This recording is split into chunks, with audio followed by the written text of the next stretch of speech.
টাকা না পেয়ে বাবাকে বালিশ চাপা দিয়ে খুন করা হলো। এই বাড়িতে খুন করলো ছেলে, টাকা না পেয়ে বাবাকে খুন।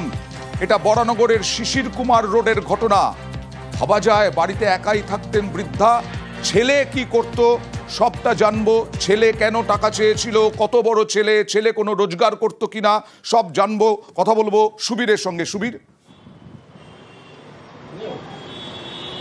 দেখো অয়নদা, বরানগর 24 নম্বর শিশির কুমার রোড এলাকাতে এই যে বাবা অর্থাৎ ললিত কুমার অধিকারী, 74 বছর বয়স, সে কিন্তু বাড়িতে একাই থাকতেন এবং পেশায় অটো চালক। 52 বছর বয়সী এই যে অসিত কুমার অধিকারী ছেলে, সে কিন্তু পেশায় অটো চালক এবং দীর্ঘদিন ধরে নেশার জিনিস নেশা করতেন এবং সেই নেশার টাকা চাওয়ার জন্য কিন্তু বারংবার আসতেন বাবার কাছে এবং গতকাল রাত্রিবেলাও এসেছিলেন এবং তারপরে কিন্তু যে টাকা দিতে অস্বীকার করে বাবা ললিত কুমার অধিকারী। তারপরে যখন এই যে টাকা না দিতে অস্বীকার করে, তারপরে কিন্তু ধস্তাধস্তি হয় এবং প্রথমে একটি ভারী বস্তু দিয়ে তার মাথায় আঘাত করে এবং তখন কিন্তু অজ্ঞান অবস্থায় বিছনা লুটিয়ে পড়েন বাবা ললিত কুমার অধিকারী। তারপরেই কিন্তু বালিশ দিয়ে মুখে চাপা দিয়ে শ্বাসরোধ করে খুন করে ছেলে এবং তারপরে নিজেই গিয়ে বরানগর থানায় আত্মসমর্পণ করে।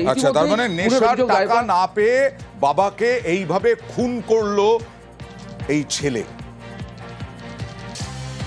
ভাই আর বাবা থাকতো, এটাই, ভাই আর বাবা থাকতো। আর ভাই নিজে গিয়েই থানায় স্যারেন্ডার করেছে, আমি বাবাকে বালিশ চাপা দিয়ে মেরে ফেলেছি। এটা আচমকা, কোনো পূর্ব পরিকল্পিত ওরম কোনো ব্যাপার না।